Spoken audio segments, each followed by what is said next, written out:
Eto na nagbigay ng mga susi or key sa pangmatagalang relasyon sina Kim Chiu at Paolo Abilino. Pero ang aktres medyo tagilid daw sa pagpapayo. Bakit kaya? Roll VTR. Understanding. Understanding each other. Dahil pag naunawaan nyo sa isa't isa yung mga kailangan nyo, yung mga pagkukulang nyo, at yung mga kailangan bayaran, etc. Parang mas madaling ayusin lahat, at mas madaling pagdaanan yung mga mahihirap na times na mas madaling pagdaanan yung mga mabibigat na times. So, Kimi? Ako, no, tanong, what do you think is the key so that love will never disappear in real life? Malay ko, nag-disappear sila eh. Ito ko mag-a-advise. Malay ko, hindi ko alam. Isang yung key na yan, pera. Baka yung learning game, Hindi ako mag-advise. Hindi mag-disappear. Kasi disappear eh. Sana this time. Sana po ako na yung key. Cookie? Siguro naman talaga lakas ang boses mo. Nasarap pa lang ako ni Kim Chiu. Naninibabaw. Naninibabaw talaga, kaya hindi na Natatawa yung kay Kim sagot. Chiu kasi ibig sabihin kay Kim Chiu, tama naman sinasabi niya, di ba? Andun tayo friendship. Pero parang ginawa na lang niya sa joke eh. Pero hindi naman niya kasalanan yun eh. Minsan hindi mo rin naman kasalanan. Walang minsan, actually. pero pag hindi ka tinatagalan ng relasyon, may mga times na gano'n napapatanong tayo, di ba? Bakit Ano ba kaya? yung pagkukulang ko? Ba't ba ako iniiwan? May sagot. May sagot palagi. Pero, naiintindihan natin yan kasi maraming mga, kumbaga, relationship sa showbiz. Ang ganda niya, ba't iniwan pa? May gano'n, di ba? Gano'n, di ba? Ang ganda niya, bakit niloko pa? Alam mo kasi po, ang O si tanong Kim, dyan, napakabait, tinatagalan ng relasyon. in fairness. Diba? O si Gerald, ang tagal nila. O ang daming niregalo, diba, nung guesting nila sa GGB before. Diba? Pero eto, alam ko ang sagot dyan, friendship. Ano sagot? Kasi si Kim Chiu, ang tanong nga po dyan, kasi disappear yung kanilang pelikula.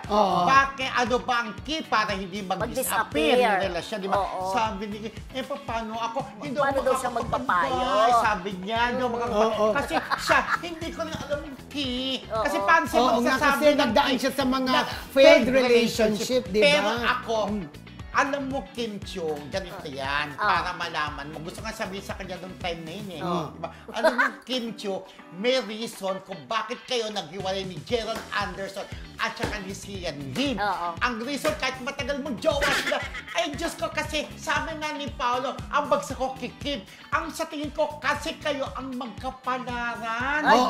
Kayo Sila ang magtatagal hanggang kasal-kasal, hanggang magkaanak kayo na yan. Kaya tadak inadya ng Panginoon na mahiwalay ka sa kasi ang kapalaran mo ay si Paolo Abilino. Kasi di ba sabi niya, ayaw kung kanikanda, hanggang beses lang daw, hanggang ganun siya makipag-partnership si Paolo, di ba? Tama na. Pero kay Kim Chiu pa rin ang bagsak ko. Sila ang Sila ang itinakda, di ba?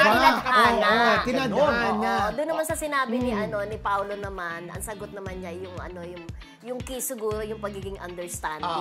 Parang medyo nabasa ko siya doon na syempre kailangan talaga ng mahabang pasensya rin, lalo na yung personality at naibibigay yun ni Kim kay Paolo kasi 'di ba sa atin yung iba nami-misinterpret si Paolo na parang medyo may pagkasuplado kasi may pagka-introvert o hindi masalita, parang mahirap basahin yung utak, 'di ba? Kailangan talaga magkaroon siya ng girlfriend na talagang understanding talaga. Actually, parang feeling ko nabibigay yun ni Kim. At saka alam mo, sa mga napagdaanan ni Kim, sigurado natuto na siya, di ba? Ng bonggang-bongga.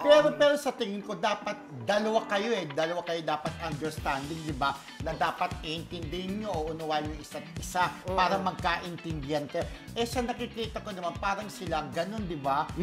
Sa tinagal na sana na makipagrelasyon naman si Kim Chiu, di ba? So, alam niya na sana this time, hindi na ito mawawala sa akin si Paolo. Kasi, di ba, friendship, sabi niya ganito, ito sana hindi mag-disappear, sabi niya kay Paolo, di ba? Karugtong nung na yan eh, sana ito di mag-disappear. Parang sa tingin ko, at ang sabi ni Kim Chiu, huwag kayong mag-disappear sa showing ng movie namin, di ba? Yung Ganun ang pagkakasabi niya? Parang ganun. Pero talaga di ko makakalimutan, Miss Ann, naloka ako kay Kim Chiu. Oh. Alam mo kung ba't ako naloka? Bakit? Nakita naman ako sa TV, di ba? Nilapitan ko agad si Kim Chiu. Alam mo, una niyang bate, Miss Ann Cristo. Kuya Romel, hindi ka tumatanda. Ayun na naman. Parang narinig ko na yan. Ano narinig ko na? Absent ka, di ba? Hindi, narinig ko Julit. na. Ayan. Hindi At ako alam- absent. Flattering lang, At flattering. alam ni Kim ang Marisol. Oh, alam yun ni ang Kim. pinaka-importante Ito, sa mali lahat. nga eh. Alam mo, nung ang kausap ko si Kim, sabi ni Marisol, sabi ni Kim Chiu, Marisol, Academy. Wow. Marisol, Academy.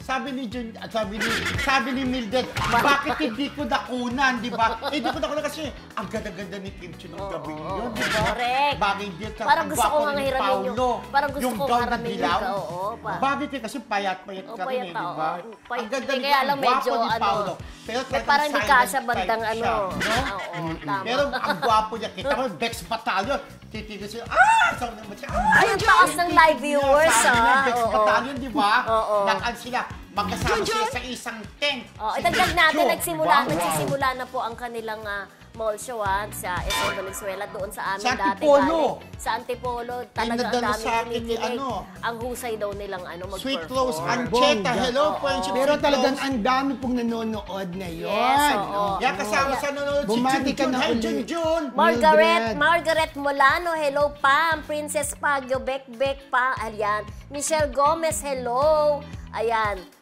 Magkano Emily daw? Gomez. Depende. Michelle Gomez nagtatanong kung magkano daw ang sine ngayon. Depende sa ano eh. Oh, May iba't iba 400, po. may 450. May 392, mga Oo, ganyan. diba? Almost 400. Oo. May mga 365, may mga ganyan. Oo. Depende sa lugar eh. Pinakamababa magkano? 400? mga Sa ganon. probinsya, Ay, sa probinsya pa. almost to 300, mga ganon. Oh, mahal na Minsan rin. 250, parang ganon, no? Oh, Yan. depende. Ayan. Sino pa ba to? Si Mauren. Ayan. Mavin Arellano. Hello. Imelda Victoria. Ayan. Ludicea. Hello. Ayan. At saka meron pa si Oh. May Tolentino, kailan babalik ang night show ninyo? Sabi niya. Oo, diba? Kanina may Malapit na po. sinabi na. Oo. Si Tapet Roque, Prince Caleb. Kuya Romel, may video po ako na panood na sinabi nga po sa inyo ni Kimi na di kayo tumatanda. Ay na, ay, padala mo sa akin. At sabi rin po ni Dali. Paolo, na kayo po ba yung sa Oh, Marisol tama. Acad? Yan. Diyos ko, Yan masyado. nga yun. Yan nga Ano yun. mo naman. Kayo pala yung Marisol, sabi. Alam ni Paolo, kasi nga nakasama ko siya sa Hindi Davao. mo sabi niya, diba? kayo pala yung Oo. sabi niya. Tama, padala mo sa akin, sabi ni Kim Chiu. Hindi ako tumatanda, dali. Gusto Myla ko- Ortiz, hello po, Kim Pao Fanatics. Ayan. Norma Bernardo. Oo. Okay. Again, happy first anniversary sa Kim Pao Team Abroad. Ayan, official. Si Jassy, Maricel, Allen, LJ, and of course, LJ. Emily. Ay, Ayan. ni Norma Gomez. Bernardo, hello din sa'yo. Virginia Happy first Penalosa, anniversary. Emita Bernante. Ayan. Okay. Yes, hello po kay Ate Norma Melicio, isa rin Kim Pao. Evangeline Alarma, hello. Evangeline Veterale, hello. Si ano, tawag dito? Sino ba to? Evangeline Uy, Vasquez, hello. Hello, abangan niyo po, March 26 po. Ayan na po, showing na po. Yes. My love will make you disappear. Kung bakit magdi-disappear si Paolo, abangan niyo po. Ay, kita pala yun, no? Sa trailer. Pero Cookie. Sabi niya, Cookie. di ba? Cookie? Ano yan? Anong cookie? Eh, ako naman nagsalita, di mo ko si Kim. Sa ang salita ko, Cookie. O, dagdagan Parang mo ng cookie. Y.